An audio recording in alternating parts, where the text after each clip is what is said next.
ओम श्री गणेशाय नमः। नमस्कार, आप सभी लोगों का बुक माई पंडित ऑनलाइन सिस्टम में स्वागत है। आज हम देखेंगे गणपति जी की पूजा और व्रत कैसे करते हैं। चलिए वीडियो स्टार्ट करते हैं। वीडियो स्टार्ट करने से पहले आप सभी से निवेदन है, ये वीडियो आप अंत तक जरूर देखें, जिससे आपको पूरी विधि और व्रत का ज्ञान हो जाएगा। चलिए वीडियो स्टार्ट करते हैं। भगवान गणेश की कृपा आप सभी पर बनी रहे। राधे राधे एवरीवन। आज की वीडियो में हम जानेंगे कि गणेश चतुर्थी का व्रत कैसे किया जाता है, व्रत में पूजन कैसे किया जाता है। और क्योंकि भादवे महीने में जब शुक्ल पक्ष में चतुर्थी आती है, जिसे बड़ी गणेश चतुर्थी कहा जाता है, इस दिन चंद्रमा के दर्शन नहीं किए जाते हैं, तो व्रत में आप चंद्रमा को अर्घ कैसे देंगे, ये सभी जानकारी आज की वीडियो में आपको मिलेगी। तो देखिए, सुबह सुबह स्नान आदि करने के बाद हम चौकी लगा लेंगे और चौकी पर हम लाल रंग का वस्त्र बिछा लेंगे। उसके बाद हम चौकी पर थोड़ी सी दुर्वा घास रखेंगे।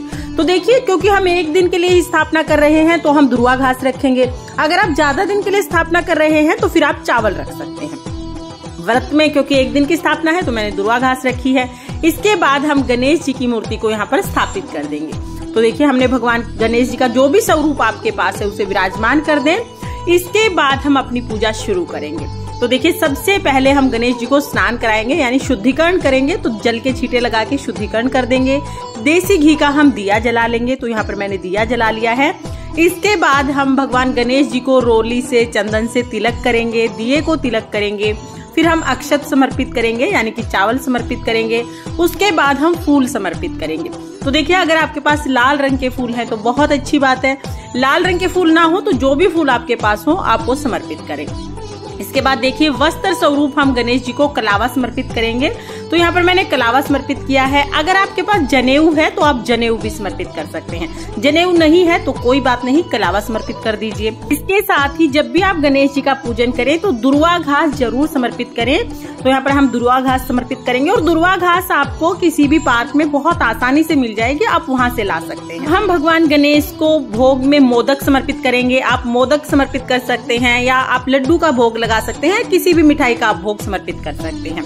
उसके बाद देखिए, कोई भी फल, जो भी ऋतु फल आपके पास अवेलेबल हो वो ऋतु फल हम समर्पित करेंगे।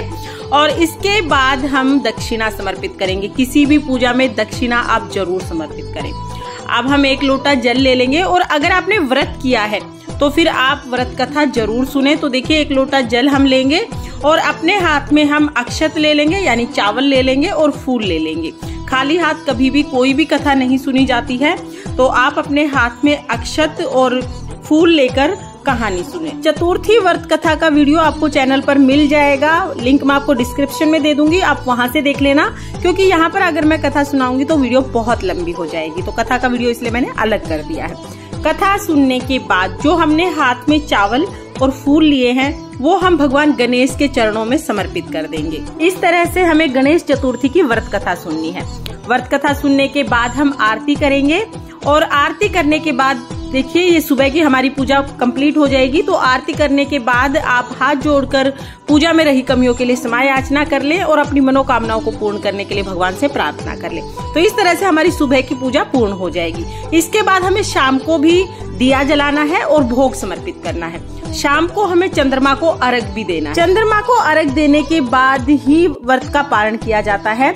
लेकिन भादो मास के शुक्ल पक्ष में जो गणेश चतुर्थी आती है, जो गणेश जी भगवान के जन्म दिवस के रूप में मनाई जाती है, इस गणेश चतुर्थी को चंद्रमा के दर्शन नहीं किए जाते हैं। बहुत दोष लगता है, तो इस दिन चंद्रमा के दर्शन आप ना करें।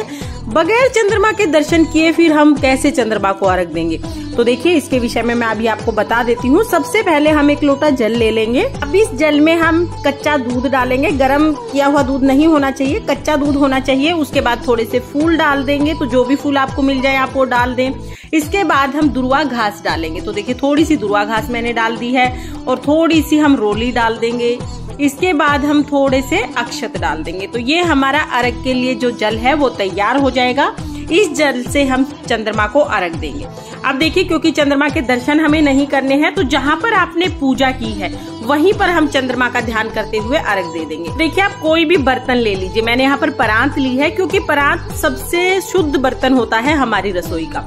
इसको कभी भी झूठा नहीं करते हैं, तो इसलिए मैंने यहाँ पर परात ले लिया। आप कोई भी शुद्ध बर्तन ले सकते हैं, उसमें हम स्वास्तिक बना लेंगे।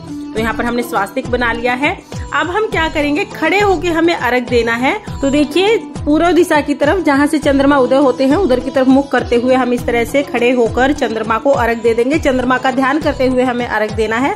और आप ओम श्री चंद्रमा देवाय नमः का जाप भी कर सकते हैं। तो इस तरह से हम अर्घ दे देंगे। और देखिए, अर्घ देने के बाद जो भी जल ये इकट्ठा हो गया है परात में, या जो भी बर्तन आपने लिया है, जो भी ये जल इकट्ठा हो गया है, इसको हमें घर के अंदर अगर कोई पेड़ पौधा है तो आप उसमें डाल दीजिए। बाहर नहीं जाना है, क्योंकि चंद्रमा के बिल्कुल दर्शन नहीं किए जाते हैं इस दिन। तो आप खुले में ना जाए, घर के अंदर अगर कोई पेड़ पौधा है तो उस गमले में आप डाल सकते हैं, नहीं तो आप यहीं पर रख दीजिए। अगले दिन सुबह आप इसको पेड़ पौधों में डाल सकते हैं। तो इस तरह से बहुत ही आसानी से आप जहाँ पर आपने पूजा की है वहीं पर आप चंद्रमा देवता को अर्घ दे सकते हैं। तो चंद्रमा को अर्घ देने के बाद आप व्रत का पारण कर सकते हैं, यानी आप भोजन कर सकते हैं। गणेश चतुर्थी का जब व्रत किया जाता है तो शाम के समय सिंपल भोजन किया जाता है। शुद्ध सात्विक भोजन आप कर सकते हैं। एक समय प्याज लहसुन का सेवन नहीं करना है। नॉर्मल जो भोजन घर पर बनता है उसका सेवन आप कर सकते हैं। कुछ लोग फलाहार व्रत करते हैं, तो अगर आपकी इच्छा है तो आप पूरा दिन फल खा सकते हैं। अन्न अगर आप नहीं खाना चाहते तो आप अन्न का त्याग भी कर सकते हैं। तो बहुत ही सिंपल सा व्रत है। और हाँ, सुबह जब आप पूजा कर लेंगे उसके बाद आप पूरा दिन चाय पानी पी सकते हैं, फल आदि भी खा सकते हैं। मैं आशा करती हूँ कि गणेश चतुर्थी के व्रत के विषय में संपूर्ण जानकारी आपको मिल गई होगी। आपके सभी डाउट्स क्लियर हो गए होंगे। फिर भी अगर कोई डाउट है तो आप कमेंट करके पूछ सकते हैं। मैं पूरी कोशिश करूँ